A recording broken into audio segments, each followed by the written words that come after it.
بسم اللہ الرحمن الرحیم الصلاۃ والسلام علیک یا رسول اللہ۔ حضرت عبداللہ بن ابی سلول کا اپنے منافق باپ کے سامنے تلوار تان لینا۔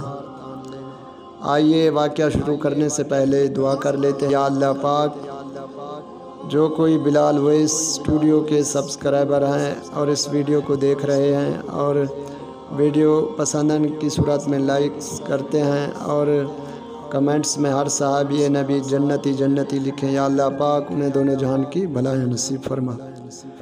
عبداللہ بن ابی سلول منافق، حضور نبی اکرم صلی اللہ علیہ وسلم کا دشمن اور گستاخ تھا، لیکن اس کے بیٹے حضرت عبداللہ مخلص مومن اور عاشق رسول تھے۔ غزوہ بنی مستلق، جس کو غزوہ مریسی بھی کہتے ہیں، غزوہ مریسی سے لوٹتے وقت عبداللہ بن ابی منافق نے گستاخانہ جملہ کہا کہ اگر ہم عزت والے لوگ مدینہ لوٹ گئے تو ہم مدینہ شہر سے ذلیل لوگوں کو یعنی صحابہ رسول کو نکال کر بھگا دیں گے، جس کا بیان قرآن مجید میں اس طرح ہے۔ ترجمہ قرآن کنز الایمان، پارہ 28 رکوع 13 سورۃ المنافقون آیت نمبر 8۔ ترجمہ کنز الایمان کہتے ہیں، ہم مدینہ پھر کر گئے تو ضرور جو بڑی عزت والا ہے وہ اس میں سے نکال دے گا اسے جو نہایت ذلت والا ہے۔ منافق عبداللہ بن ابی سلول نے بڑی عزت والا سے خود کو مراد لیا تھا اور بڑی ذلت والے سے صحابہ رسول کو مراد لیا تھا۔ عبداللہ بن ابی منافق کے بیٹے حضرت عبداللہ کو جب معلوم ہوا کہ میرے باپ نے ایسا ذلیل جملہ کہا ہے تو حضور نبی اکرم صلی اللہ علیہ وسلم کی بارگاہ میں حاضر ہو کر عرض کیا کہ اگر حضور صلی اللہ علیہ وسلم چاہیں تو اپنے باپ کا سر اتار کر لے آؤں۔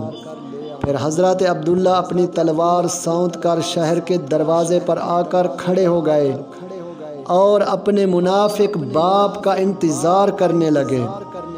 جب عبداللہ بن ابی سلول مدینہ لوٹا اور شہر کے دروازے پر پہنچا تو حضرت عبداللہ نے اپنے باپ کو شہر میں داخل ہونے سے روکا اور کہا، اب تو اپنی زبان سے یہ کہہ کر کہ یعنی میں لوگوں میں سب سے زیادہ ذلیل ہوں اور اصحاب رسول لوگوں میں سب سے زیادہ عزت دار ہیں، ورنہ میں تیری گردن اڑا دوں گا۔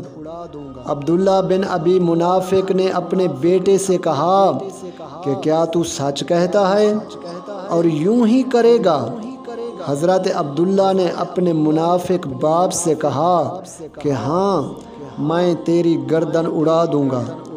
جب عبداللہ بن منافق نے اپنے بیٹے کے تیور دیکھے تو سمجھ گیا کہ آج اس کا رنگ بدلا ہوا ہے اور آنکھوں سے شعلے برس رہے ہیں، تو وہ سہم گیا اور اپنی جان بچانے کے لیے مذکورہ الفاظ اپنی زبان سے کئی مرتبہ ادا کیے اور اس کا اقرار کیا۔ تب حضرت عبداللہ نے اسے چھوڑا۔ حوالہ مدارج النبوہ، اردو ترجمہ، جلد 1 صفحہ 531۔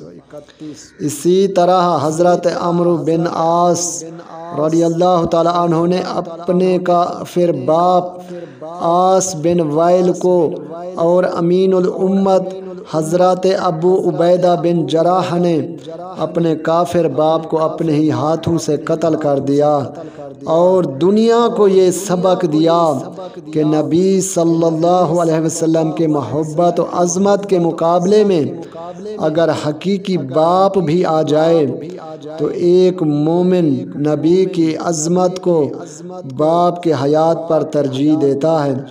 صحابہ کرام کا عشق رسول صلی اللہ علیہ وسلم اتنا پاکیزہ تھا کہ وہ اپنے عشق میں دیوانگی کی حد تک پہنچ گئے تھے۔ ان کا جینا صرف عشق رسول کی بنا پر تھا۔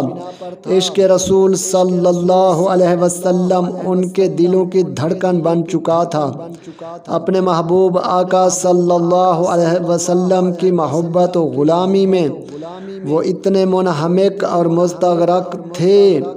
مستغرق ہو چکے تھے کہ انہیں دنیا کی کسی چیز اور کسی نسبت سے کوئی غرض نہ تھی۔ بقول میں نثار